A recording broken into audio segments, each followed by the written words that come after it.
मित्रांनो नमस्कार. मी डॉक्टर राहुल पाटील. मित्रांनो, जे विद्यार्थी पी-जी करतात, पी-जी म्हणजे पोस्ट ग्रॅज्युएशन, पदव्युत्तर पदवी घेतात. मग ते एम-एस-सी, एम-कॉम किंवा एम-ए यासारखी पदवी घेतात. त्यापैकी बऱ्याच जणांना असे वाटते की आपण पी-एच-डी करावे. परंतु पी-एच-डी करण्यासाठी साधारणतः 4 ते 5 वर्ष द्यावे लागतात आणि आपल्या उमेदीची वर्ष त्यासाठी द्यावी लागतात. आणि पी-एच-डी करण्यासाठी तसा बऱ्यापैकी खर्च येत असतो. म्हणजे तुम्हाला हॉस्टेलला राहणं असेल किंवा मग पुस्तकं विकत घेणं असतील, तेथील मेस असेल, फील्ड वर्क असेल, यासारख्या बऱ्याच गोष्टींसाठी पैसा लागत असतो. आणि जर आपल्याला पी-एच-डीसाठी फेलोशिप मिळाली, तर आपलं हे जे काम आहे ते सुकर होत असतं आणि आपल्याला पी-एच-डी करणं सोपं जात असतं. तर आज एका अशाच खूप चांगल्या फेलोशिपबद्दल मी तुम्हाला माहिती देणार आहे. खरं तर महात्मा ज्योतिबा फुले संशोधन व प्रशिक्षण संस्था, महाज्योती, नागपूर यांच्यामार्फत जी फेलोशिप दिली जाते, त्याच्यावर मी आधी देखील एक व्हिडिओ बनवला होता. परंतु तेव्हा फेलोशिपसाठी फक्त ₹20,000 रक्कम दिली जात होती. आता ती रक्कम ₹31,000 करण्यात आलेली आहे. आणि तेव्हा खूप कमी जागा होत्या. आता त्या जागांची संख्या वाढवण्यात आलेली आहे. तर या सर्व फेलोशिपबद्दल मी अतिशय सविस्तर माहिती तुम्हाला या व्हिडिओच्या माध्यमातून देणार आहे. तेव्हा शेवटपर्यंत हा व्हिडिओ बघा. कारण जर मुलांनी शेवटपर्यंत हा व्हिडिओ नाही बघितला, तर त्यांच्या मनामध्ये खूप शंका राहून जातात आणि मग ते पुन्हा मला फोन करत असतात, की "सर, हे काय आहे, ते काय आहे?" आणि मी पुन्हा तेच सांगतो, की "तुम्ही व्हिडिओ बघा, त्यामध्ये मी सर्व सांगितलेलं आहे." तर चला मग मी तुम्हाला त्या योजनेच्या संदर्भातील सर्व अटी, शर्ती, नियम समजावून सांगतो आणि त्यासाठी कुणाला किती जागा आहे ते देखील मी तुम्हाला सांगतो.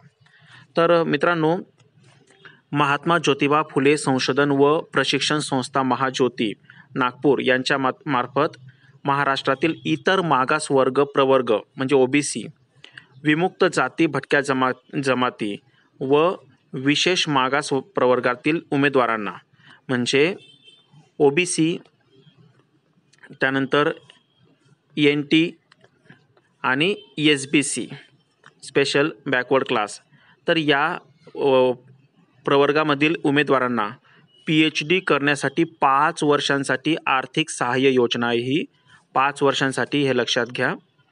योजनेचं नाव काय आहे? महात्मा ज्योतिबा फुले संशोधन छात्रवृत्ती MJPRF 2021 साठी जाहिरात देण्यात आलेली आहे. पी-एच-डीसाठी ही फेलोशिप देण्यात येणार आहे. याची पार्श्वभूमी काय आहे?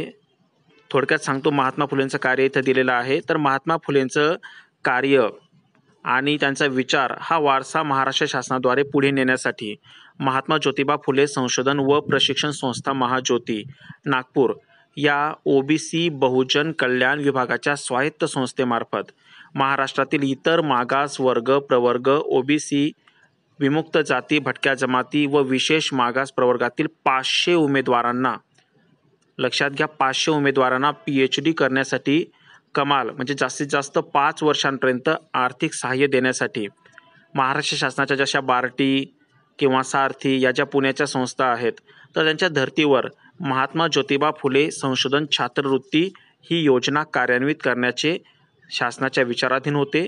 आणि त्यानुसार या योजनेअंतर्गत भारतातील मान्यताप्राप्त विद्यापीठ, महाविद्यालय, संस्था यामध्ये कोणत्याही विषयात, लक्षात घ्या, कोणत्याही विषयात पूर्णवेळ व नियमितरित्या, पूर्णवेळ आणि नियमितरित्या हे पण लक्षात घ्या, पी-एच-डी करणाऱ्या महाराष्ट्रातील इतर मागास प्रवर्ग म्हणजे ओबीसी, विमुक्त जाती, भटक्या जमाती म्हणजे एन-टी व विशेष मागास प्रवर्गातील म्हणजे स्पेशल बॅकवर्ड क्लास म्हणजे एस-बी-सी या प्रवर्गातील उमेदवारांना अर्थसहाय्य देण्यात येणार आहे.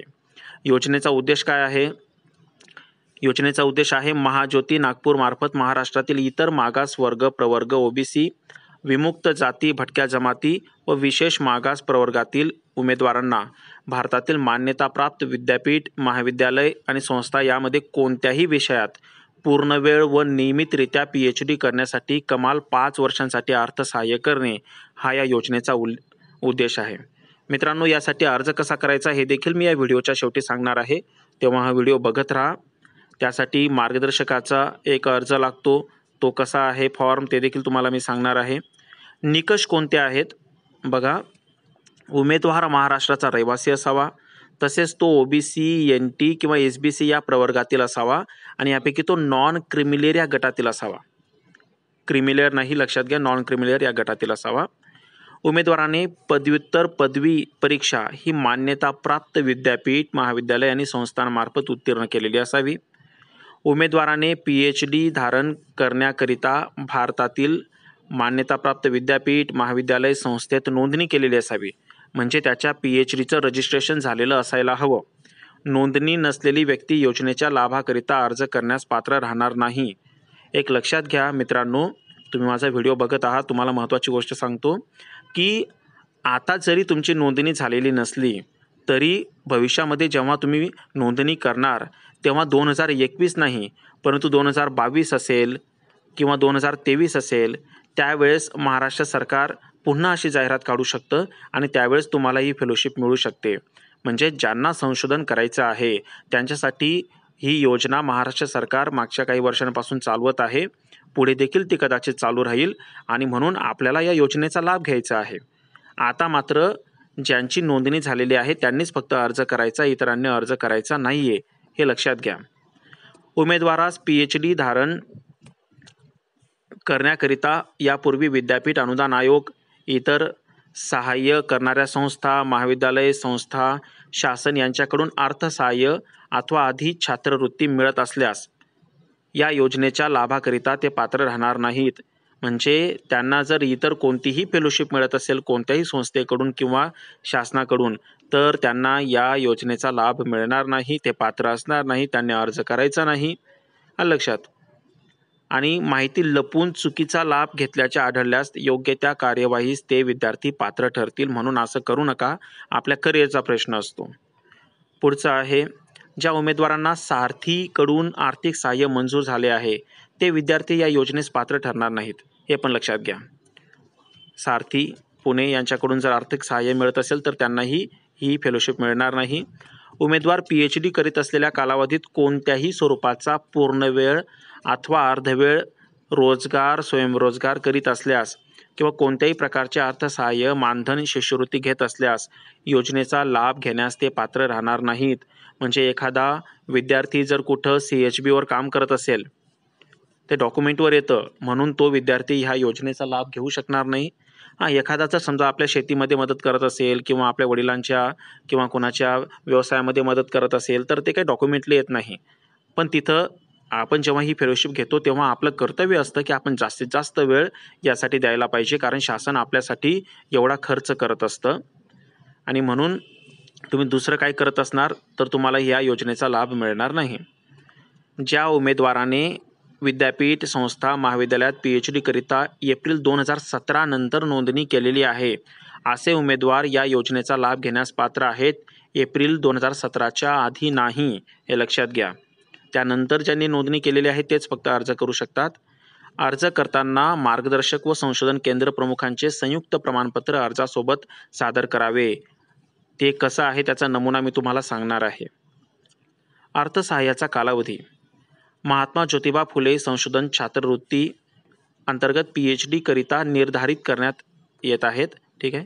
महात्मा ज्योतिबा फुले संशोधन छात्रवृत्तीचा कालावधी हा PhD आधी छात्रवृत्तीकरिता महाज्योतीकडून अर्ज मंजुरीच्या दिनांकापासून, अर्ज जेव्हा मंजूर होईल त्याच्या दिनांकापासून शोध प्रबंध विद्यापीठात सादर होण्याच्या तारखेपर्यंत, म्हणजे जेव्हा तुम्ही विद्यापीठामध्ये तुमचा शोध प्रबंध सादर करणार त्या तारखेपर्यंत किंवा विद्यापीठात PhD करिता प्रवेश घेतलेल्या तारखेपासून किंवा जेव्हा तुम्ही PhDला प्रवेश घेतलेला आहे त्या तारखेपासून 5 वर्षांपर्यंत, यापैकी जे आधी घडेल, म्हणजे तुमचं 5 वर्ष पूर्ण झाले ते जर आधी झालं तर तेव्हा फेलोशिप बंद होईल, किंवा मग तुम्ही शोध प्रबंध विद्यापीठामध्ये सादर केला, तो समजा 4 वर्षात सादर केला तर तेव्हा ती फेलोशिप बंद होईल.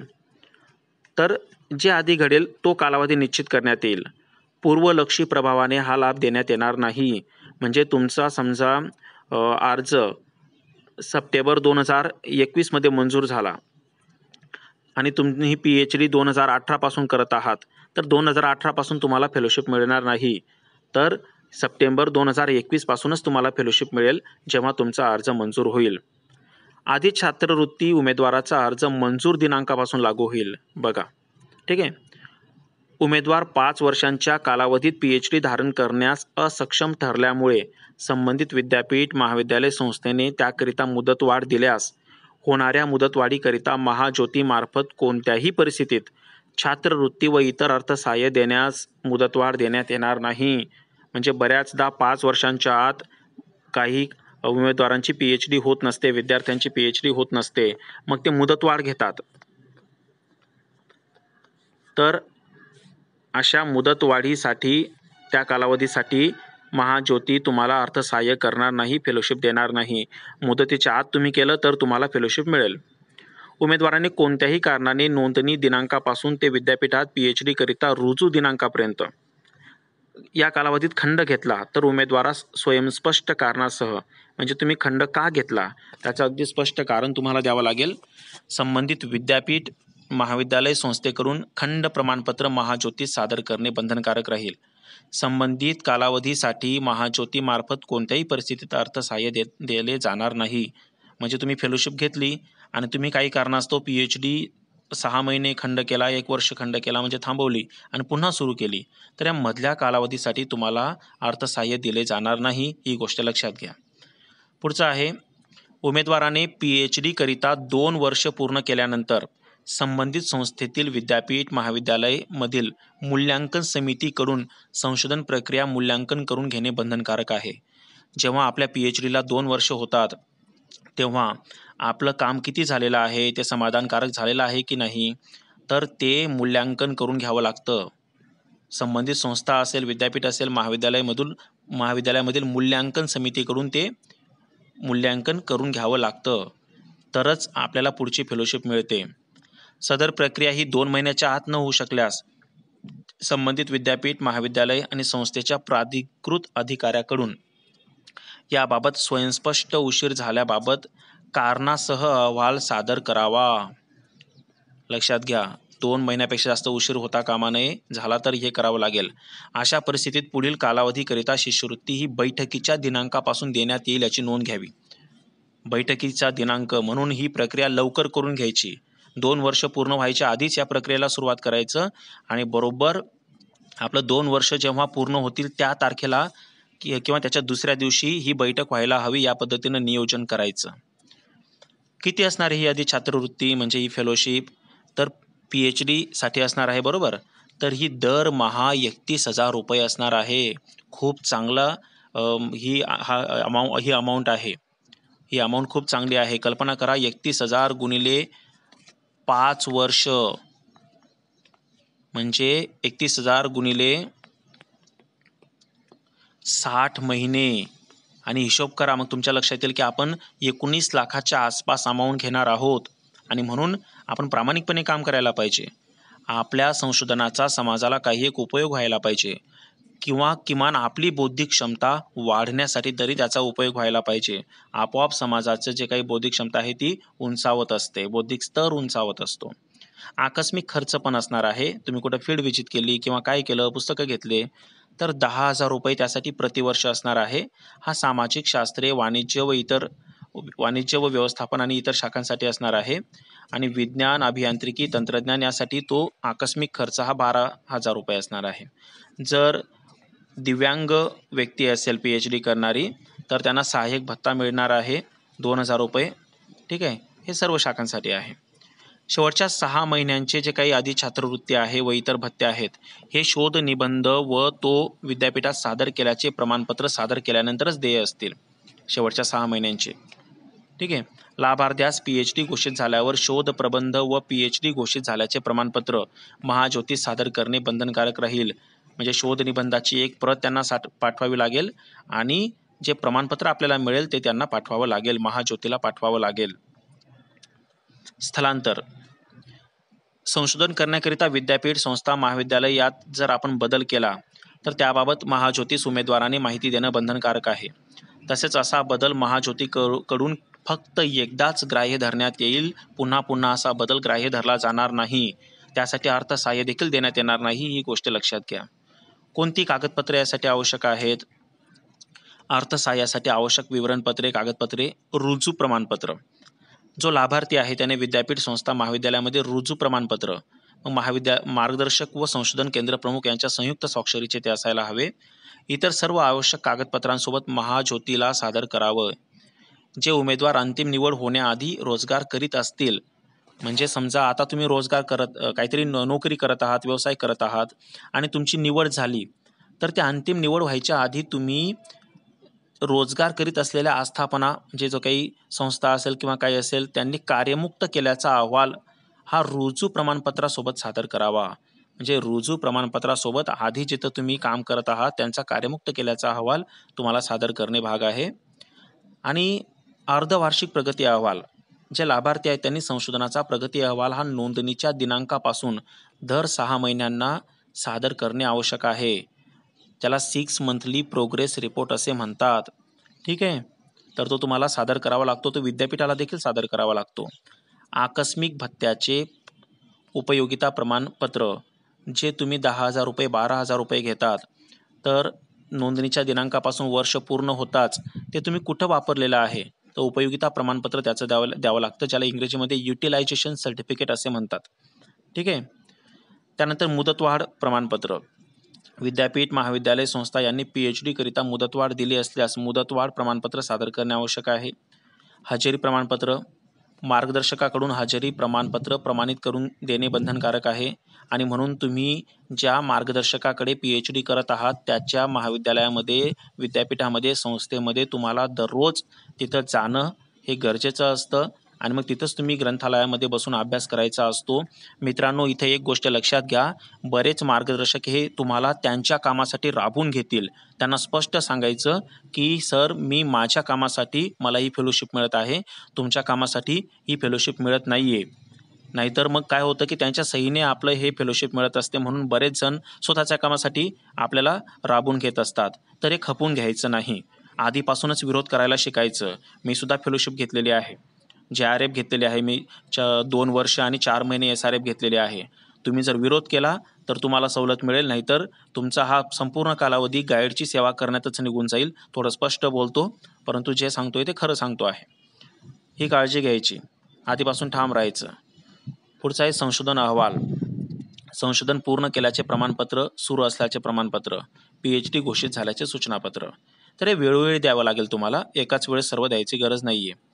आरक्षण कसं आहे तर इतर मागास प्रवर्ग, OBC, त्यानंतर NT आणि SBC यामधील महिलांसाठी 30% जागा आरक्षित आहे, ते लक्षात घ्या. त्यानंतर इतर OBC, NT आणि SBC यांच्यामध्ये दिव्यांगांकरिता 5% जागा आरक्षित आहेत. ठीक आहे, म्हणजे पुढे येईलच ते सर्व. मात्र हा जो दिव्यांग आहे तो 40% जास्त असावा, ते प्रमाण 40% त्याचं जास्त असावं.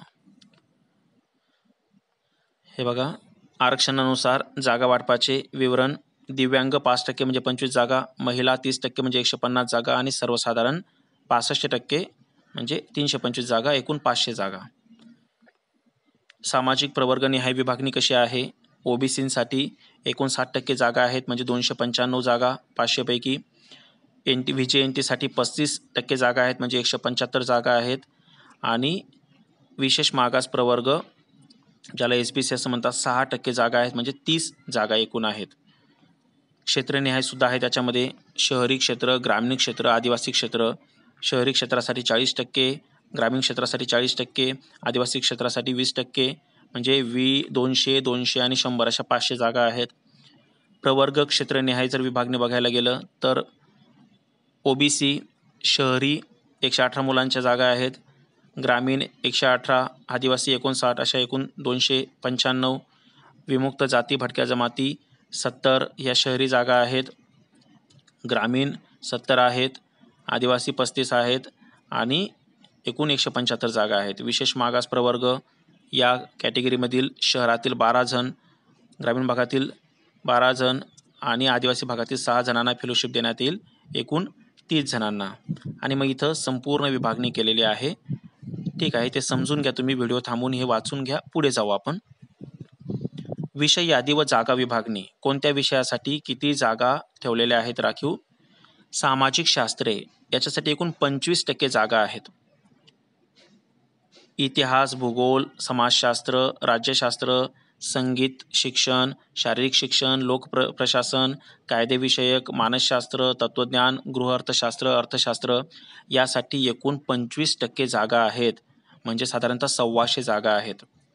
त्यानंतर विज्ञान क्षेत्रासाठी 25% जागा आहेत, ज्यामध्ये गणित, अंकशास्त्र, प्राणीशास्त्र, वनस्पतीशास्त्र, भूगर्भशास्त्र, पदार्थविज्ञान, रसायनशास्त्र, सूक्ष्मजीवशास्त्र, पर्यावरणीय विज्ञान, संगणकशास्त्र इत्यादी. तंत्रज्ञानासाठी 25% जागा आहेत, म्हणजे कृषी, अभियांत्रिकी, माहिती तंत्रज्ञान, अवकाश तंत्रज्ञान, आरोग्य इत्यादी विषयांसाठी 25% जागा राखीव आहेत. वाणिज्य व व्यवस्थापनासाठी 15% जागा आहेत, वाणिज्य व व्यवस्थापन इत्यादी. त्यानंतर भाषेसाठी 10% जागा आहेत. सर्व भारतीय भाषा व विदेशी भाषा, फक्त महाराष्ट्रातील नागरिक असावा, जरी बाहेरची भाषा किंवा विदेशी भाषा तुम्ही निवडली तरी. आणि हे बघा 25%, 25%, 25%, 15 आणि 10, 25%, म्हणजे या प्रत्येक क्षेत्रासाठी 125 जागा आहेत. अशा एकूण 500 जागा आहेत. निवड प्रक्रिया कशी असणार आहे? उमेदवाराने ऑनलाईन पद्धतीने अर्जासोबत सर्व आवश्यक कागदपत्रे सादर करावीत. ते कसं मी तुम्हाला सांगणार आहे, त्यामुळे व्हिडिओ शेवटपर्यंत बघा. उमेदवारांच्या कागदपत्रांच्या छाननी केल्यानंतर मुलाखतीस पात्र उमेदवारांची यादी महाज्योतीच्या संकेतस्थळावर जाहीर करण्यात येईल. म्हणजे तुम्ही अर्ज केल्यानंतर जी छाननी होईल, त्या छाननीनंतर जे उमेदवार मुलाखतीसाठी पात्र ठरतील त्यांची यादी महाज्योतीच्या संकेतस्थळावर जाहीर करण्यात येईल. म्हणून तुम्ही जो फॉर्म आहे तो व्यवस्थित भरायचा आहे, कागदपत्र व्यवस्थित सबमिट करायची आहेत, अन्यथा छाननीमध्ये तुमचा अर्ज हा रद्द होऊ शकतो. उमेदवारांची विषय तज्ज्ञांमार्फत मुलाखत घेण्यात येईल. अंतिम निवड झालेल्या उमेदवारांना व्यक्तिशः तसेच महाज्योतीच्या संकेतस्थळावरून नावे जाहीर करण्यात येतील. म्हणजे त्यांना व्यक्तिशः पण कळवलं जाईल, तसेच म्हणजे वेबसाईटवर, महाज्योतीच्या वेबसाईटवर त्यांची नावे जाहीर करण्यात येतील. निवड रद्द करणे. कोणत्या कारणास्तव ही निवड रद्द होऊ शकते? चुकीची व असत्य कागदपत्रे सादर केली तर निवड रद्द होऊ शकते. उमेदवारास इतर संस्था, विद्यापीठ, महाविद्यालय किंवा कुठूनही संशोधन भत्ता मिळत असेल तर निवड रद्द होऊ शकते. उमेदवार योजनेचा लाभ घेताना रोजगार किंवा स्वयंरोजगार करीत असेल तर निवड रद्द होऊ शकते. उमेदवाराने कोणत्याही कारणाने PhD मध्ये सोडल्यास निवड रद्द होऊ शकते. उमेदवाराची प्रगती समाधानकारक जर आढळून येत नसेल तर निवड रद्द होऊ शकते. आणि शेवटचं, इतर कागदपत्रे अहवालबाबत फसवणुकीचे वर्तन केल्यास त्यांची निवड रद्द होऊ शकते. तुम्हाला त्यासाठी इथं संपर्क करायचा आहे. काही अडचण आली तर इथं तुम्हाला मोबाईल नंबर पण दिलेला आहे. काही अडचण आली इथं तुम्ही फोन करायचा. आता हा फॉर्म कसा भरायचा ते मी तुम्हाला समजून सांगतो.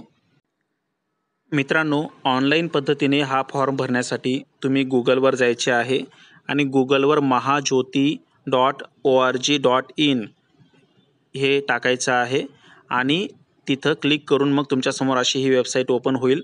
आणि वेबसाईट ओपन होताना मग तुमच्यासमोरून या पद्धतीनं काही हे बार जात राहतील आणि याच्यावर PhD बद्दल येईल बघा.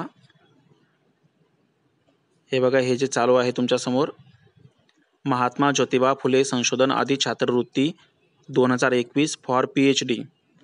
तर याच्यावर क्लिक करायचं आहे. याच्यावर क्लिक केल्यानंतर मग या पद्धतीनं त्याचं ओपन होईल आणि ओपन झाल्यानंतर मग बघा, ही मागे जी जाहिरात आलेली होती ती जाहिरात इथं दिलेली असणार आणि क्लिक हेअर फॉर रजिस्ट्रेशन याच्यावर तुम्हाला क्लिक करायचं आहे. आणि क्लिक केल्यानंतर मग अशा पद्धतीनं तुमच्यासमोर फॉर्म ओपन होईल आणि या फॉर्ममध्ये तुम्हाला बघा माहिती कशी द्यायची आहे. तर हे बघा, रिसर्च इन्स्टिट्यूटचं नाव दिलेलं आहे, महात्मा ज्योतिबा फुले संशोधन आदी छात्रवृत्ती 2021 फॉर PhD ॲप्लिकेशन फॉर्म. मग डॉक्युमेंट कोणकोणते हवे आहेत इथंच तुम्हाला ऑनलाईन पद्धतीनं सर्व सबमिट करायचं आहे. फोटो आणि ती जी फाईल आहे ती JPG इमेज असायला पाहिजे ओनली, आणि तो फोटो आपला 90 KB पेक्षा छोटा असावा. हे सर्व फोटो असेल किंवा स्वाक्षरी असेल, जातीचा दाखला असेल, PhD नोंदणी प्रमाणपत्र असेल, आधार कार्ड असेल किंवा पॅन कार्ड किंवा वाहन परवाना असेल, ओळखपत्रासाठी नॉन क्रिमिलियर सर्टिफिकेट असेल, संशोधन केंद्र प्रमुखाचे प्रमाणपत्र असेल, मार्गदर्शकांचे प्रमाणपत्र असेल, या सर्वांच्या फोटो तुम्ही काढून ठेवा, ते JPG इमेजमध्ये ते कन्व्हर्ट करा आणि त्यांनी जे सांगितलेलं आहे प्रत्येक गोष्ट 90 KB कमी असावी तसं तुम्ही करून ठेवा आणि मगच हा फॉर्म भरायला तुम्ही सुरुवात करा. ठीक आहे. संशोधन केंद्र प्रमुखांचे प्रमाणपत्र तयार करावं लागेल, तिथं शिक्का घ्यावा लागेल, सही घ्यावी लागेल आणि मार्गदर्शकांचं सुद्धा तसंच करावं लागेल. हे सर्व डॉक्युमेंट तुम्ही तयार केल्यावर ते फोटो काढा, या पद्धतीनं सर्व करून ठेवा. ठीक आहे. 90 KB सर्व ठेवा आणि मग अपलोड करायला सुरुवात करा. तर मग ते इथं चूज फाईलवर क्लिक करायचं प्रत्येक ठिकाणी. अपलोड केलं की पुढची फाईल, अपलोड केलं की पुढची, या पद्धतीनं सर्व सबमिट झालं की शेवटी अपलोड अँड प्रोसीडवर क्लिक करायचं. मग तुमचा फॉर्म काय होईल, सबमिट होऊन जाईल. ठीक आहे. आता मार्गदर्शकांचं प्रमाणपत्र कुठं आहे तर ते बघा, इथं तुम्ही खाली गेलात की संशोधन केंद्र प्रमुखांचे प्रमाणपत्र इथं आहे. याच्यावर क्लिक करायचं आणि हे जे आहे ना टाईप करून घ्यायचं. काय आहे बघा, इथं आहे प्रमाणित करण्यात येते की श्रीमती तुमचं नाव इथं द्यायचं. त्यानंतर यांनी टिंबटिंब या विषयावर तुमचा विषय इथं द्यायचा. इथं तुमचा विषय द्यायचा. या विद्यापीठातून इथं विद्यापीठाचं नाव द्यायचं. आचार्य म्हणजे PhD पदवीकरिता विद्यापीठाचे अधिकृत संशोधन केंद्र, इथं संशोधन केंद्राचं नाव द्यायचं, केंद्राचे नाव. येथे दिनांक टिंबटिंब रोजी ज्या दिवशी तुम्ही नोंदणी केलेली आहे ते तिथं द्यायचं. तर त्यांचा नोंदणी क्रमांक टिंबटिंब हा आहे, तुमचा नोंदणी क्रमांक इथं द्यायचा आणि तुमच्या या अभ्यासक्रमाचा कालावधी जो 5 वर्षाचा आहे त्या तारखेपासून तर या तारखेपर्यंत तो इथं लिहायचा. आणि त्यांनी त्यांचा शोधप्रबंध म्हणजे थेसिस सादर केल्याचा दिनांक व त्याचा स्वीकृतीचा दिनांक आपणास कळविण्यात येईल ते तिथं लिहिलेलं आहे. तुम्ही ही माहिती भरायची आहे. ठीक आहे. आणि मग इथं संशोधन केंद्र प्रमुख यांचं सही व शिक्का घ्यायचा आहे. महाविद्यालय व विद्यापीठाचे नाव द्यायचं आहे. स्थळ आणि दिनांक इथं लिहायचं आहे. हे झालं संशोधन केंद्र प्रमुखाचं प्रमाणपत्र. नंतर आहे मार्गदर्शकांचे प्रमाणपत्र. ते पण तसंच आहे. प्रमाणित करण्यात येते की टिंबटिंब तुमच्या विद्यार्थ्याचं नाव, आचार्यपदाकरिता पदवीकरिता. मग इथं संस्थेचे व विद्यापीठाचे नाव इथं द्यायचं आहे. येथे अधिकृत नोंदणी केलेली आहे. या अभ्यासक्रमाचा कालावधी दिनांक इथपासून तर इथपर्यंत जो काय असेल तुमचा तो द्यायचा आहे. आणि मग मी म्हणजे मार्गदर्शकाचे नाव इथं द्यायचं आहे. त्यांच्या संशोधन विषयाकरिता मार्गदर्शक असून त्यांचे थेसिस व स्वीकृत झाल्यानंतर तसे आपणास कळविण्यात येईल. स्थळ, दिनांक, मार्गदर्शक, त्याचं सही शिक्का, महाविद्यालयाचे विद्यापीठाचे नाव. तर तुम्ही स्वतः टाईप करून प्रिंट काढून घ्या आणि त्यानंतर मग ही सर्व माहिती भरा आणि इथं या सही शिक्का घ्या आणि त्या ठिकाणी ते अपलोड करा. या पद्धतीनं तुमचा जो फॉर्म आहे तो फॉर्म भरला जाईल. विद्यार्थी मित्रांनो, ही फेलोशिप तुमच्यासाठी खूप उपयुक्त ठरणारी आहे. 5 वर्षामध्ये तुम्ही फेलोशिप घेत असताना तुमचं वाचन होणार आहे, अभ्यास होणार आहे, तुमच्यामध्ये संशोधक वृत्ती निर्माण होणार आहे, चिकित्सक दृष्टिकोन तुमचा निर्माण होणार आहे. त्यानंतर तुमचा थेसिस सबमिट होणार आहे. तुम्ही PhD होणार आहात आणि तुम्ही तुमच्या आयुष्यातील एक अतिशय महत्त्वाचा टप्पा गाठणार आहात. आणि म्हणून अतिशय सिरियसली म्हणजे गांभीर्याने या गोष्टीकडे बघा. संशोधन हे आपल्यातील सुप्त गुणांना विकसित करणारं एक साधन असतं. त्या दृष्टिकोनातून त्याच्याकडे बघा आणि या योजनेचा, सरकारच्या या योजनेचा आपल्या स्वतःच्या विकासासाठी, कुटुंबाच्या विकासासाठी, समाजाच्या व राष्ट्राच्या विकासासाठी उपयोग करून घ्या. तुम्हाला अजून काही अशा शंका असतील या संदर्भामध्ये तर तुम्ही मला विचारू शकतात. मला जेवढं शक्य आहे तेवढं मी सांगण्याचा प्रयत्न करेल. धन्यवाद. तुम्हाला हा जर व्हिडिओ आवडला असेल तर तुमच्या मित्रांना शेअर करा. जे PhD करत आहेत त्यांना शेअर करा. 500 जागा आहे त्यामुळे तुमचं नुकसान होणार नाही. आणि अजून एक लक्षात घ्या, तुमची मुलाखत होणार आहे तर त्यासाठी तुम्ही मराठी या विषयाचा देखील अभ्यास करा आणि त्यासाठी माझे व्हिडिओ बघा, अजून इतर प्राध्यापकांचे व्हिडिओ बघा, वाचन चालू ठेवा, तरच मुलाखतीमध्ये तुमची निवड होऊ शकते. माझा व्हिडिओ आवडला असेल तर माझ्या चॅनलला सबस्क्राईब करा, बेल आयकॉन बटन दाबा, जेणेकरून माझे नंतरचे व्हिडिओ तुम्हाला बघायला मिळतील. धन्यवाद.